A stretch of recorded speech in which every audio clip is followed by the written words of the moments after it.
Ladies and gentlemen, on Friday, when I opened the program, I told you I felt sick.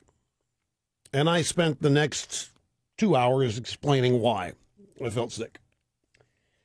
Today, I'm scared. I'm a combination of angry and scared. Because if this CBS report from Jan Crawford is accurate, and I happen to believe that it is, she cites two sources, she doesn't name them, but I happen to believe that her report is true. Well, basically, her report is, let me summarize it for you. That the Chief Justice did indeed cave to left-wing media pressure. Roberts originally voted, and by the way, this does lend credence to the notion that Obama was told. And I'll explain how. It's just a wild guess on that. She doesn't get into that in the story. Originally, Roberts voted with the other conservatives to strike down the mandate and pretty much the whole bill.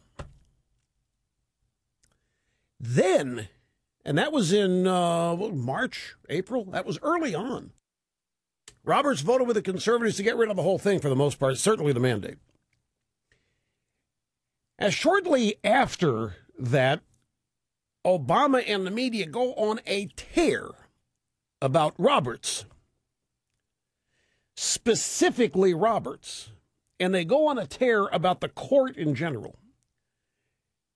And they start this horror story about how the court will be destroyed forever. Its integrity will be blown forever if they overturn major landmark legislation and a sitting president, first black president, blah, blah, all of that stuff. And then Roberts changed his vote. And for a month, you hear this, Dawn? For a month, Anthony Kennedy tried to get him to change his mind. Anthony Kennedy did everything he could. Anthony Kennedy, say what you want about him being a swing vote. One thing you can deduce from many of Kennedy's decisions where he has written either the majority opinion or the dissent is that he is totally devoted to individual freedom and liberty. And in that sense, this whole thing could not stand. So he spends a month trying to twist Roberts' arm, and to no avail. And then Roberts, after a month, starts working on Kennedy to join him to make this 6-3. Roberts' change of, in fact, the conservatives, Alito, Thomas, Kennedy, Scalia, found Roberts' reasoning so flawed that they refused to join or even acknowledge his opinion, even in the areas where they agreed. That is why in their dissent, they didn't even mention Roberts. They were so ticked off at what he had done. They were so ticked off at the way he was changing his vote that they didn't even acknowledge his opinion in their dissent. Some thought that meant that theirs was originally a majority opinion. The story is no, they were just mad. They didn't even want to acknowledge his existence in their dissent. Jan Crawford, CBS, also reported that Roberts' change of heart was almost certain to have been driven by left-wing media anger around the possibility the law would be overturned. Roberts reads the papers, very concerned about the court's image, she reports. If that's true, folks, do you know what it means? The Chief Justice of the Supreme Court of the United States is now run by the American media. And that's why they are happy. If you've noticed giddiness in the media, they're not talking about Jan Greenberg's report, folks. You have to look long and far and wide to find mainstream coverage, analysis of, commentary on her report. But they are giddy and they are happy, and it's not just that the whole thing was upheld for the most part. It is that, according to this report, they did it. Now, Justice Roberts is going to be the Chief Justice for 20 years. I don't know what in the world this says about the integrity of the court. Whatever he was worried about in terms of the court having lost its integrity or appearing political if he had voted to overturn the bill, he could not have done something that would have more damaged the court's integrity than this, if this is true.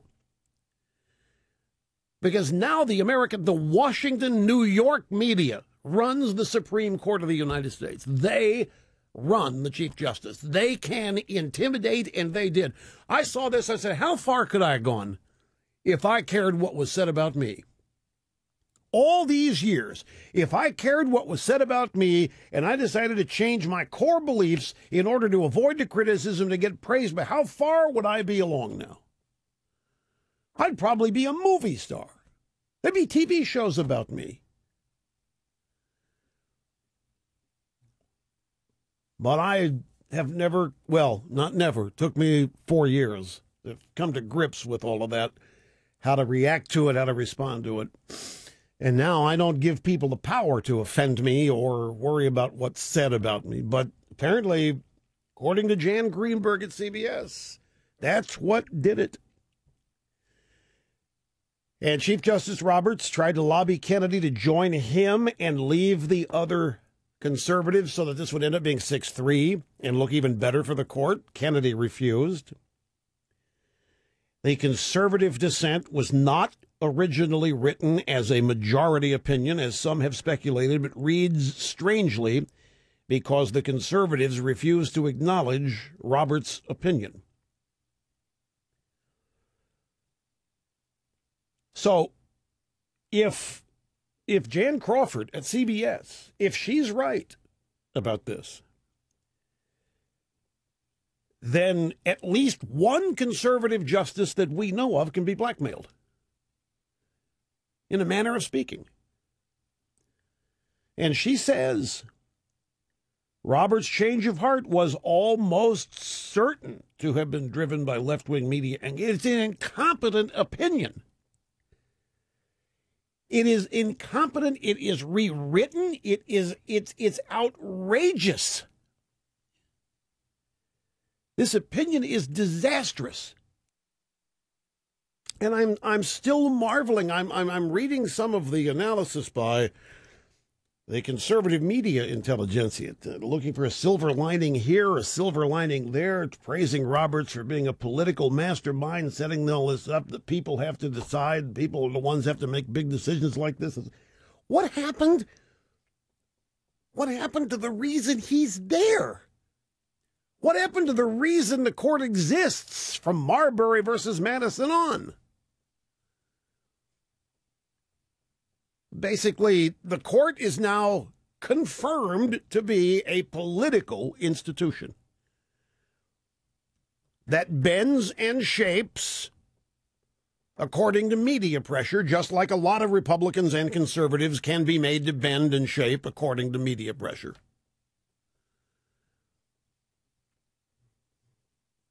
This is, I can't tell you how troubling this is. I'm still a little sick about it, but more than that, I'm just flat out angry. It comes down to the fact that we've got to win the House, we have to win the Senate, we have to win the White House, and after we do that, the people that win have got to be committed to getting rid of this. I'm not going to lie to you. What we face to get rid of this, and we must, is daunting. When's the last entitlement you can think of ever been thrown away? That's right. The answer to the question is when's the last entitlement was thrown away is what's the first one? Now, once people get entitlements, this thing doesn't fully implement till 2014. So all the horror stories that we have to tell about this, people aren't going to see it. It doesn't. Every horror story, every truth, like Steve Moore, who is editorial writer, deputy editor of the Wall Street Journal editorial page, said on TV over the weekend and this morning on Fox, he's looked into this and the CBO numbers and everything. He said that 75% of all these new taxes are going to be paid by people who make $125,000 or less. Not $200,000 or more are going to pay all the taxes, but $125,000 or less will pay 75%. Well, that's all well and good, except that's not going to happen until 2014 or 2015. So this summer and going into the fall, we got to tell everybody, you make less than $125,000 a year, your taxes are not going to see it. Meanwhile, the benefits start kicking in. And you can look at Europe. Once people have entitlements, they don't like giving them up. Look at Greece. Look at Spain. Look at wherever. They don't like giving them up. Look at Stockton, California. We have American cities that are being boarded up because people don't want to give it up. They don't want to give it away. They don't want to give it back. Crawford, in this CBS story, sources this quote, at least one conservative justice tried to get Roberts to explain his change of position, but he was unsatisfied with Roberts' response, which is peculiar. Why would it be hard for Roberts to explain his change of view if he had? I'll tell you something else about this, if this is true. And again, I'm to tell you that based on the way she wrote this, I think most of it is. This stuff doesn't normally happen. These judges don't talk to each other. They don't twist each other's arms. They don't debate. They don't argue. I asked a justice once, and no, it's not Clarence Thomas. I asked a justice once, okay, you go in there and vote, you guys debate? Oh, what do you mean debate? Well, I mean, you try to change their mind. I'm not going to change their mind. They're not going to change their mind when he's talking about the libs of the court. I'm not going to. This stuff doesn't happen. The stuff that she said happened regarding Roberts and the four conservatives and all this arm twisting and debating back, but normally doesn't happen. So there was quite a lot that was unique about this. But this silver lining, somebody show me the silver lining of the Titanic sinking. What, there hadn't been one since? What's the silver lining? We got a movie out of it with Leonardo DiCaprio and Kate Winslet. What's the silver lining out of the Titanic? We got a big task ahead of us. Kennedy himself was the last justice known to have changed his mind, and that during deliberations, and that was a Roe versus Wade case back in 1992. Anyway, I had to take a brief time out. There's another thing. Pelosi, the Democrats do not want this called a tax. It is a tax. That's how it's freaking law, is that it's a tax on what you don't do. It's just outrageously incompetent. In fact, John Eastman, one of the lawyers involved in it, he was on Hannity Friday night. We got the tape coming. He thinks Roberts ought to resign over this. It's so incompetent. Anyway, now Pelosi and the Democrats are all of a sudden talking about free riders. Their whole party is devoted to creating freeloaders and free riders, and now they're out there ripping into them over this. I have to take a break. I'm going to regain my composure. I'm going to find out what's happening to my MacBook Pro Retina displays, and we'll be back. Rated.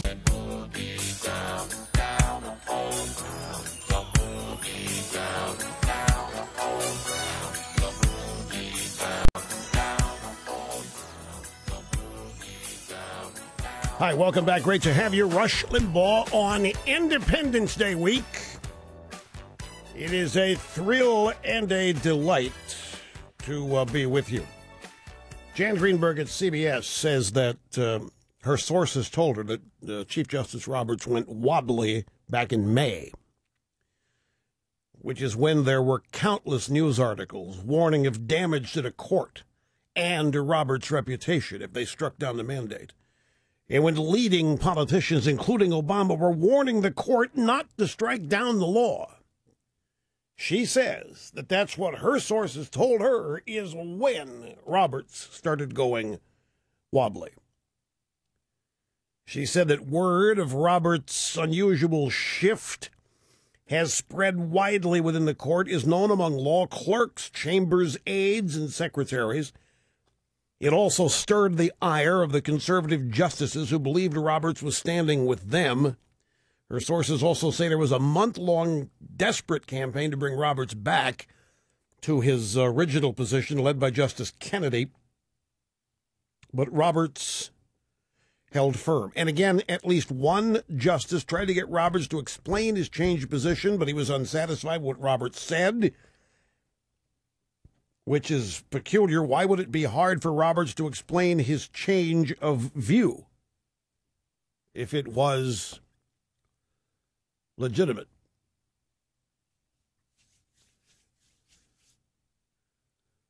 Well, it used to be Jan Crawford Greenberg, and she dropped the Greenberg, but I still think of her as Greenberg, so I guess she just goes by Crawford now.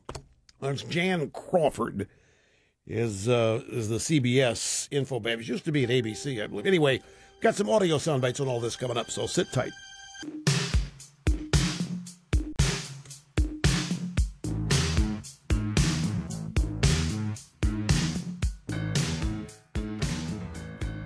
Hi, welcome back. Rush Limbaugh, America's real anchorman, truth detector, doctor of democracy, all combined as one harmless, lovable fuzzball. Let's go to Nancy Pelosi. This is yesterday on Meet the Press. David Gregory said, to the extent that you believe, others believe, Supreme Court has conferred an extra level of legitimacy on Obama tax.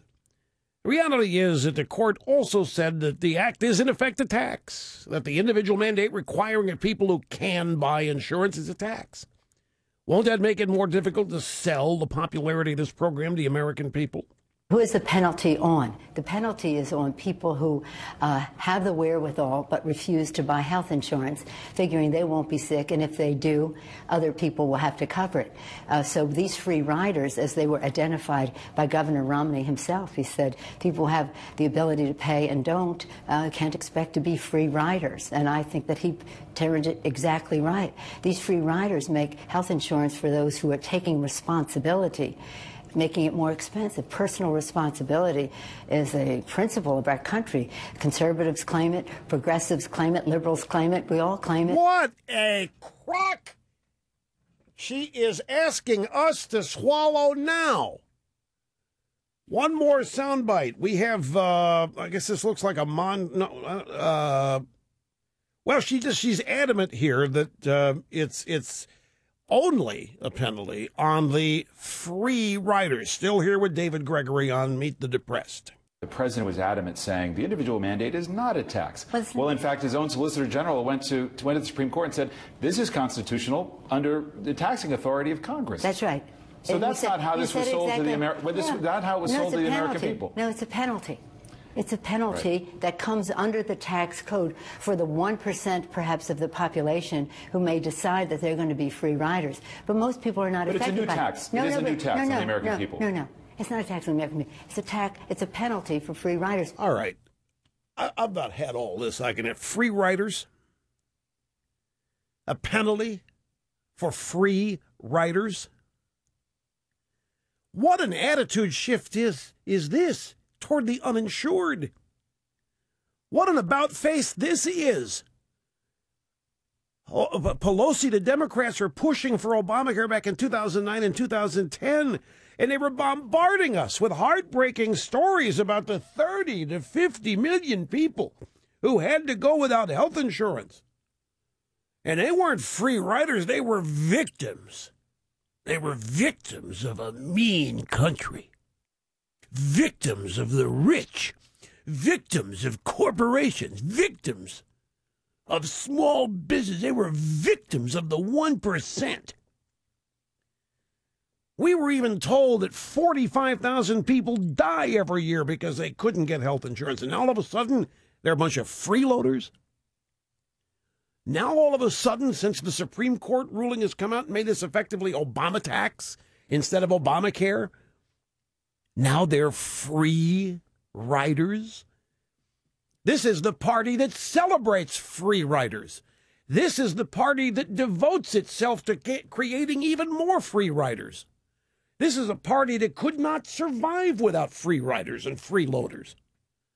This is a party that does everything it can to make people as dependent as possible on the government. Free riders, freeloaders. And now this ruling is apparently so distasteful that the Democrat Party has to do a 180 and start attacking their own voters. Well, what happened to the precious 30 to 50 million uninsured? This is the pièce de la résistance.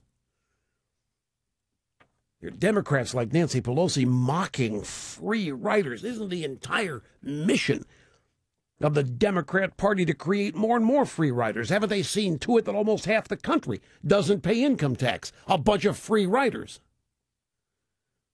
Isn't their goal to get more and more people dependent on the government? Didn't they spend millions advertising for more people to take free handouts from the government? Isn't there a big advertising campaign on right now to expand the scope of food stamps to the food free riders? Hell's bells, folks. The Democrat Party is the free rider party. How do you say free riders in Spanish? Joe Muniz, up in our Soundbite Central. Joe, I want you to write for me. I want you to send me an email or a text. Send me a phonetic spelling of free rider in Espanol. Well, guess what? That's what Obamacare is all about now, punishing the free riders. It's just you evil people who can pay, but you don't. And you go to the emergency room when you get sick. Or you, what the hell is insuring pre-existing conditions if it's not a bunch of free riders? According to their definition, everybody with a pre-existing condition, and now with Obama tax, you know what? You don't have to have insurance. In fact, we're not even talking about insurance anymore. If pre-existing conditions are now mandated to be treated, covered, then you don't buy insurance. You don't have any. You pay a little nominal fine as a free rider, and then all of a sudden you're diagnosed with a terminal disease or something close to it. So you show up, and you now have to be granted insurance. You're free riding. According to Nancy Pelosi, the Democratic Party, you who have pre-existing conditions, who don't want to get insurance until the pre-existing condition becomes something really bad, you're not a bunch of freeloaders. Well, the party that creates them, invents them, lives off of them. What a bastardized thing we've ended up with here. And it is a tax, and worse than that, it's a precedent-setting tax on what you do not do. Now, all these people talking about, on our side, all the conservative intelligence, hey, wait a minute, we got a diamond in the rough here, Rush. We got a silver lining here. Do you see what Robert said about the Commerce Clause? You can't, Congress can't use the Commerce Clause. He didn't say that. And we had a former lawyer call here on Friday, and others have written extensively on this too. Roberts was writing for himself when he wrote the bit about the Commerce Clause. He was not writing for the court. It's not part of the court's opinion. It's what's called dicta. Didn't even need to be in the ruling, his references to the Commerce Clause. I don't know, all these people, and there's some smart people that are really fooling themselves on this into thinking the Commerce Clause has just been dealt a mortal blow. It hasn't. You wait. But what does it matter? What is the next controversial case that comes before the court that the media doesn't like? All they got to do is threaten the same stuff. And they're pretty confident they'll be able to change the Chief Justice's vote to get it to be whatever they want it to be. They got 4 in there that they can count on.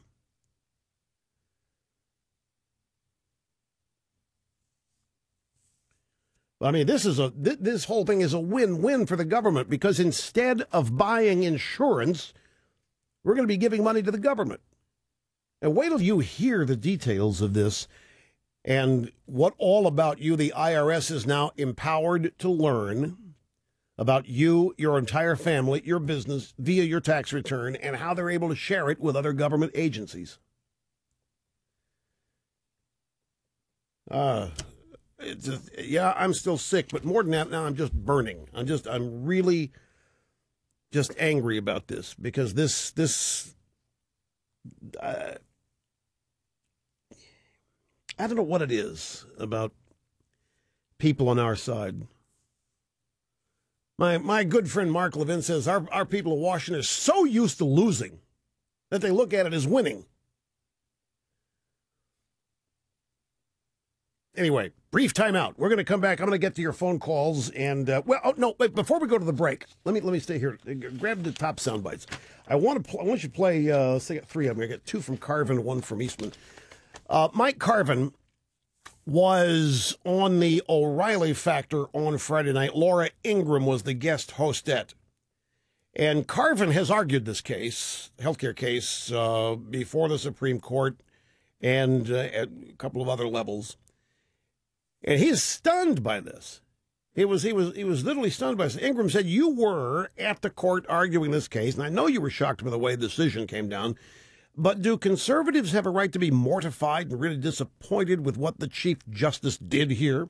Obviously, it was a very strange opinion. The Chief Justice said that what Congress did and what it said it was doing was unconstitutional. So I'm going to pretend they did something different and therefore make it constitutional, which not only rewrites the statute, but eliminates all the safeguards that he had found under the Commerce Clause. So it produces a bad constitutional result only by someone who's deliberately ignoring the law as it was actually written. Chief Justice Roberts said during his confirmation that he was going to be an umpire who calls balls and strikes, but this time he saw a ball and called it a strike. So the next question from Laura Ingraham was, well, any sense that there might have been some last-minute change of heart on the part of the chief? That thought's been circulating among some of us former clerks. She clerked for Clarence Thomas. You've argued so many cases before the court over the years. Any sense there might have been a last-minute change of heart? A lot of people have noticed that the opinions are very odd in that they're referring to the concurrence as the dissent, and the dissenting opinion never refers to the Chief Justice's opinion, which suggests that there might have been some changes during the process. If that happened, that would be doubly unfortunate, of course, because it would validate President Obama's wholly unprecedented effort to politicize the court and attack them while they were writing an opinion.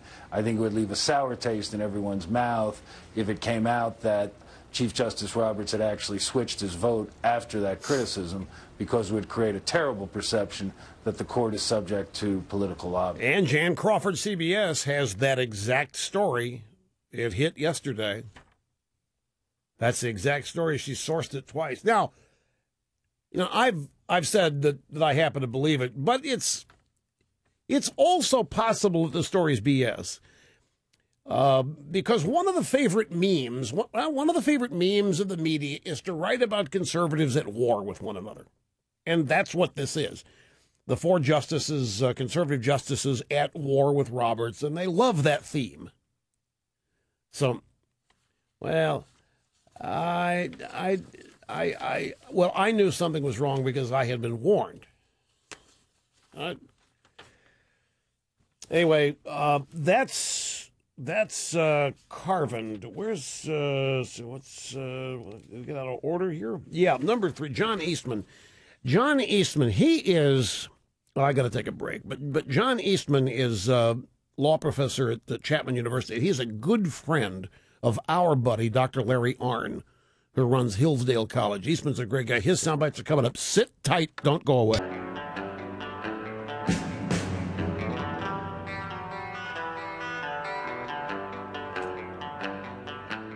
And we are back. Rush Limbaugh.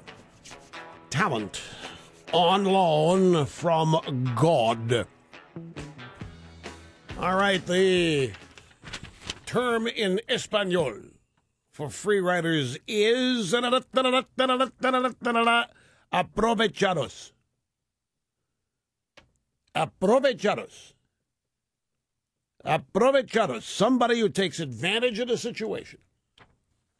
That is the term that would most likely be applied here to free riders. Aprovechados. So any Hispanics in the audience that are speed dialing here and they happen to come across aprovechados, guarantee you they stopped in their tracks. I don't know what that's about. All right. You know, have any of you ever been in a jury? Okay, you've seen television shows where a judge tells a jury, do not read the media. You know the judge gives jury instructions. You are specifically told by the judge you are not to be influenced by the news media or, in fact, anyone or anything apart from the facts of the case. But Jan Crawford says that the Chief Justice was, in fact, directly impacted by just that. John Eastman from the Chapman University Law School, he's a professor there, and he was mad on TV Friday night. He was on the O'Reilly Factor, Laura Ingraham guest hosting, and he was mad. You could see just his facial expression. He was mad. She said, some people saying that this is a brilliant twist for the Chief Justice. This is a victory for the Republicans because it narrowed the Commerce Clause jurisdiction, the reach of the Commerce Clause. So isn't that a good thing? The issue here is whether the federal Constitution limits the power of the federal government. And I don't care whether they act under the Commerce Clause or under the Spending Clause. If they do things that were not delegated to them, the role of the court, and the Chief Justice in particular, is to say to Congress, no. And if the assumption is right that he thinks this was unconstitutional but found a way to uphold it, to preserve the integrity of the court, then he really ought to resign, because it proves that he doesn't have the judicial fortitude to do the job that he's been chosen to do. I sat up straight when I saw that. Ought to resign. Assumption is right. Thinks really, if going into this, the reason for this was to protect the integrity of the court. But of course, you know, as far as the integrity of the court's concerned, we're back to the same old thing. As far as the media is concerned, the integrity of the court's just fine. Everything's cool. Everything's fine. There is no problem here. The media says it's okay. Whatever they say is okay. If the media approves of what you're doing, you're home free. Grab soundbite 23. I just want you to hear, this is Jan Crawford herself on Face the Nation on Sunday morning, and this is in her own voice, reporting the story that hit the wires on the CBS website on Sunday. I am told by two sources with specific knowledge of the court's deliberations that Roberts initially sided with the conservatives in this case and was prepared to strike down the heart of this law, the so-called individual mandate, of course, that requires all Americans to buy insurance or pay a penalty. But Roberts, I'm told by my sources, changed his views, deciding to instead join with the liberals. And he withstood, I'm told by my sources, a month-long desperate campaign by the conservative justices to bring him back to the fold. And that campaign was led, ironically, by Justice Anthony Kennedy. And why that's ironic is because it was Justice Kennedy that conservatives feared would be the one most likely to defect. Come on, Jan. Kennedy was the one you guys feared was going to defect. Kennedy's always the focus of your attention. It's always Kennedy. You guys are afraid of Kennedy. You also hold out all your hope for Kennedy. It's not just us. Anyway, that's from the reporter's own lips. So, brief timeout again, an obscene profit timeout it is.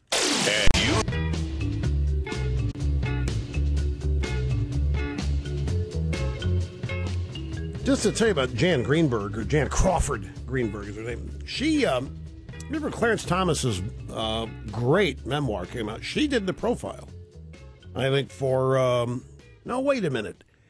He did 60 Minutes. I know she did something. She was ABC. I don't know. She was.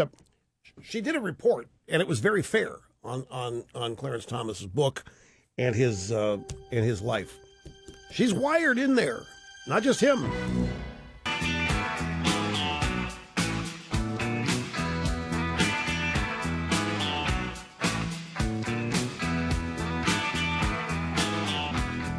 The views expressed by the host on this show make more sense than anything anybody else out there happens to be saying, because I am not trying to impress anybody. I'm just trying to get it right. And when I try, I do. Happy to have you here, folks. Rush Limbaugh behind this. A golden EIB microphone here at the distinguished and prestigious Limbaugh Institute for Advanced Conservative Studies. It was then the Jan Crawford Greenberg. She's separated from Greenberg now, so that's why it's just Jan Crawford. But I remember she used to cover the Supreme Court for PBS.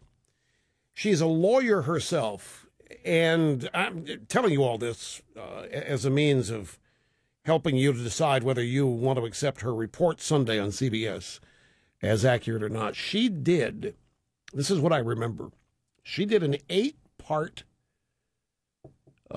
interview with Justice Thomas when his book came out. And she traveled all over I remember I was a guest at a Nebraska football game in Lincoln. Dan Cook, Mr. Nebraska, Catherine and I were there, and unbeknownst to me, Justice Thomas was there. He's a huge Nebraska fan. I ran into him. We were doing a tour of the field before the game, and Jan Greenberg was there doing a profile of him for his book, 8-part interview. It was fabulous. It was profoundly fair, and she established that he is his own man, and all this talk about how he's just a Scalia clone was blown out of the water. It was extremely well-done profile. And she has deep connections with a lot of people inside the court. So when she says that she has a couple of sources, I think people are tending to believe her report simply because she brings the experience and credibility to it, Jan Crawford. So get that out of the way. Now, well, not one, there may be many more things about this, but I got a note from a friend of mine, former prosecutor in the Department of Justice. Over the weekend, we were emailing back and forth, a bunch of us, just appalled at all of the so-called conservative intelligentsia who were trying to find silver linings here. And some of the most peculiar things were being said in support of Justice Roberts' ruling. We were beside ourselves. We were asking ourselves, what is so hard to see about reality here when it hits you between the eyes? And my buddy sends me this note. He says, I wish I had more time to write this. I'm totally under to have to move on. But I'm reminded of when I was a prosecutor, and we used to have the judge order the defendants that they were barred on pain of being held in contempt not to disclose sensitive discovery material of people not entitled to have it, such as the press or hitmen or people that might use to kill witnesses. They prosecuted the mob, a number of other things. I always used to laugh. Rush, I used to laugh when I had to seek those orders. It was office policy to do so at DOJ. The judge telling some guy that's murdered 15 people, don't divulge what's gone on here in court. Come on, people who commit mass murder, mafia-style extortion, big-time drug trafficking, those crimes, knowing they were risking life prison sentences, you really think they're going to be intimidated by and thus conform to a threat that they might be held in contempt by a judge? To think so is to be an egghead so into judicial majesty that you've lost touch with the real world. Now, why do I bring this up? Well, let's put aside Levin's bulletproof argument that Justice Roberts' holding on interstate commerce is not the opinion of the court and is thus not binding. And it's not. I can't believe even now. There are law professors writing that Roberts gave us this great ruling on the Commerce Clause. He didn't. He was writing for himself. As our caller said on Friday, it was dicta. It didn't even need to be in the opinion. He was not writing for the court on the Commerce Clause. The Commerce Clause has not been shrunk. The Commerce Clause was not impacted by this. But my point of the email, even if it was, it doesn't matter, because the Democrats can just go back at it again. That's the point. Let's pretend, for argument's sake, that, say, George Will is right. And let's say that this Commerce Clause thing that Roberts said is binding precedent. So what? Roberts broke faith on Thursday, regardless of what political agenda he thinks he was serving, he showed that if necessary, he's totally willing to put aside the result the law compels in order to serve whatever agenda is important to him. There was plenty of binding law that, as the dissent showed, compelled the conclusion that the mandate could not be a tax. And Roberts just ignored it. Even if you buy that his Commerce Clause reasoning is binding, and it isn't, what makes anybody think that this would make a difference to him if he believed in some future case that his political agenda was more important than the law? Once you do this, you've done it, you've set a precedent, it's there. And once you've established that you'll ignore the Constitution and write something to fulfill your agenda, you've broken faith and you'll do it again. It doesn't matter what comes next. As long as, in this case, in this instance, whatever the media wants done, if they think Roberts is the crucial vote, they're pretty confident they can get it now, just by threatening him with bad news coverage. It really... This is one of the reasons these people have life terms, to be immune from this kind of stuff. It's one reason they're not elected, is to be immune from this kind of pressure. I think Roberts was outvoted 8-1 on the Commerce Clause anyway, but once you break faith, you've shown that you can't be relied on to follow precedent. Therefore, what the hell difference does it make that you've created great precedent? You're not controlled by precedent. Once you've committed the greater sin of making the law subservient to your personal agenda, twisting the precedents to make them say whatever you want to, is not something you're going to sweat over, no more than a terrorist is going to be stopped from leaking discovery material by something meaningless to him as a possible contempt citation. So all these people who are thinking that we've got this magic Commerce Clause ruling here, whistling in the dark. Because how did we get it? We didn't get it by way of the law. We got it in dicta. I don't know. Maybe you pass a law. Judges on the Supreme Court can't read newspapers, can't go on the internet, news sites, and can't go to cocktail parties. Not allowed to be interviewed by people from the New York Times or the Washington Post. I don't know. Couple it today here with Pelosi now, all of the Democrats, the free riders. And now to listen to the administration people all over the Sunday shows yesterday, it's not a tax. It's not even Obamacare. It's Obama tax. This is a tax. A tax written by the judicial branch of government. The regime didn't even want it this way. They'll take it, obviously. But now they're asking everybody to move on. Yep, that's right. Time to move on now. Democrats want to move on after ruling. That's how we got MoveOn.org. It was time to move on from Clinton. If you remember. We just move on Clinton Lewinsky. So we got MoveOn.org, which, by the way, is reporting they're having trouble raising money. So maybe now they can revitalize themselves. Move on from Obama tax. From the Politico, never mind what the Supreme Court said. The White House is doubling down on its insistence the individual mandate is not a tax. Sorry, it is. Chief Justice said so. Speaking on State of the Union, White House Chief of Staff Jack Lew said that the mandate penalty is not a tax. Supreme Court ruling didn't make it a tax. In any event, he said very few people will have to pay it. None of that is true. There is perhaps a silver lining. You've heard all the governors saying they're not going to implement the law. That's the Medicare expansion business. Now, that is kind of interesting. But again, you've got to remember who we're dealing with now. We're dealing with people who don't care about the law. Obama himself granted amnesty to 1 million people a couple weeks ago, when he, a couple of years ago, admitted he didn't have the power to do that constitutionally. But now it's an election year, so guess what? I'll just go ahead and declare amnesty for these people, even though the Constitution says He doesn't have the authority. The Medicare expansion is quite... See, one of the ways that the federal government was able to, quote unquote, keep the cost down on Obama tax was two things.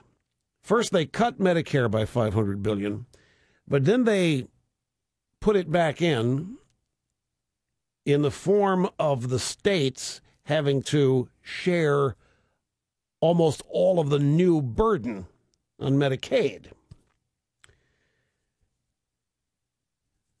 So Obama promises all of this health insurance for the 30 million uninsured, now the free riders, spoken with contempt by Pelosi. Her own voters, the party of free riders, a party of freeloaders. They can't survive without free riders. Anyway, the states under Obama tax have to pay for all of that new insurance coverage for the people who aren't insured via Medicaid. Well, the problem is many of the states have their own fiscal emergencies. California and others have already been buried by unfunded liabilities when it comes to public employee pensions and health care. You make $125,000 a year working for the state. You retire at age 50. You get 90% of your salary for the rest of your life and free health care for the rest of your life, times tens of millions of employees. States don't have the money. And unlike the federal government, they can't print it. But Obamacare offloads all this new spending on the states. But the court decision said that the states, if they refuse to accept the new spending mandates from the feds, cannot be punished by the feds. If anybody wants a silver lining, this could be it. However, who are we dealing with here? We're dealing with lawless people anyway. The bottom line is the states can opt out. They can refuse to pay health insurance costs for the newly covered, the former uninsured. And in so doing, in refusing, they can't be punished by the federal government in any way by having money for other programs taken away from them. Okay, well then, how can Obama settle that score? Because there are a bunch of states, I think 12 of them so far, who've said, we're not going to implement this piece of garbage. Rick Scott, Florida, the most recent one, said we're not going to implement it. Okay, let's take Florida. Rick Scott says, I don't care. I'm not implementing this. I'm not accepting these new costs. My state can't afford it. Tough toenails, Obama. Okay, here comes Hurricane Pelosi sometime in September. And it goes down there and it destroys where the Miami Heats play basketball. And it destroys South Beach so that the Miami Heats don't have any place to party. The Miami Heats. That's what Obama called them. So the Miami Heat's arena is destroyed, and the South Beach where the Heat's party. All the hotels are destroyed and all that kind of. And, of course, we're going to need disaster aid. I mean, the Heat's arena's been destroyed, and the Heat's party place has been destroyed. How? Obama says, well, sorry, you're on your own.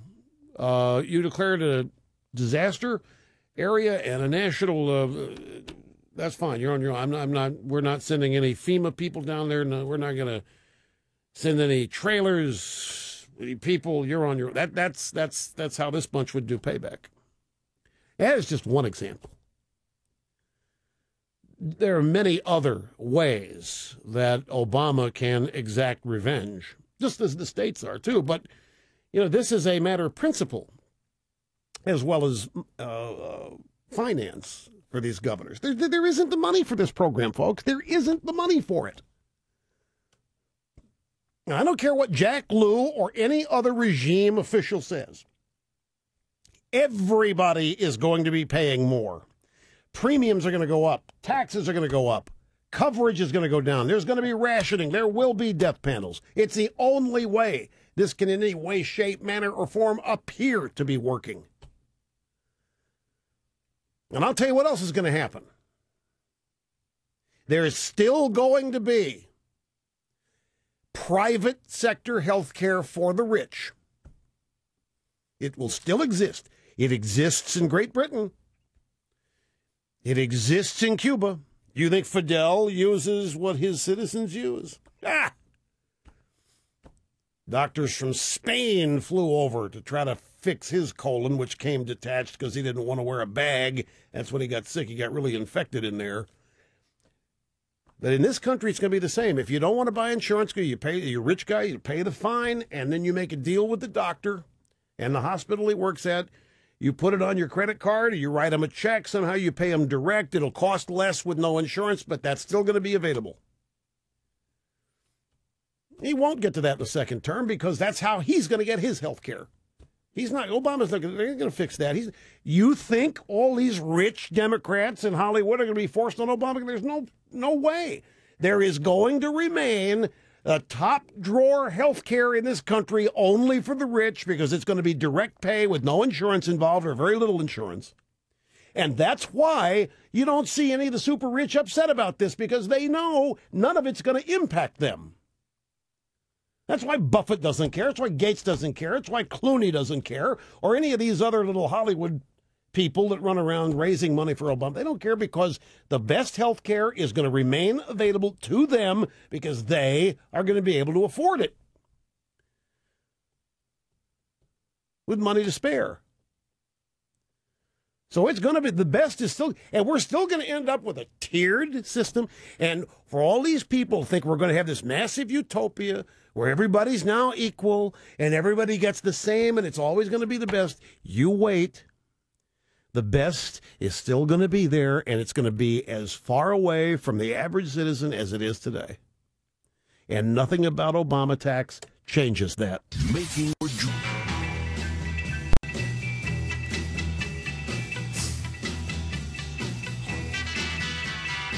And we're back. Great to have you here, the EIB Network. And one more thing. We're going to get the phones here after the break coming up at the bottom of the hour. This I pledge to you. And one more thing about the states being forced to pick up the slack. The states being forced to pay for the coverage of all these new people that don't have coverage. Somebody explained to me, I've never understood how it is. Some people think forcing more people to buy a finite resource will lower its cost. We only have so much health care because we only have so many doctors and so many hospitals. 30 million, 40 million uninsured, they say. We're going to add them to it. Imagine if there were only 10,000 iPhones. Would the price go up or down if everybody was told they've got to have one? It would not go down. I'm just saying. But here's the real irony about Obamacare. All of this is being done for the poor, right? Oh, these poor freeloaders, riders, whatever they are. Medicaid for the poor. Medicare for the old, seasoned citizens. But we've been led to believe that the uninsured, oh man, they're the greatest people on earth. They're poor and they're the downtrodden. They've been stepped on by everybody in this evil country. They're just victims left and right. But we're going to cover it. We're going to make they get covered. Except, wait a minute, states are opting out. So guess who doesn't get covered in Obamacare? The poor. The victims. The very people this whole thing ostensibly aimed at are the ones, if all these states opt out, that are going to get covered. But then, wait a minute. Hold it. We're not finished, because what does Obama want? He wants everybody going to the federal government anyway. He wants single payer. So all the states opt out. They say, sorry, we don't have the money. We cannot afford to provide insurance for all these people. Okay, well, just send them back to us here at the federal government. We don't have any budget constraints. We don't care about deficits or debt. We'll cover them, and we're on our way. Single payer.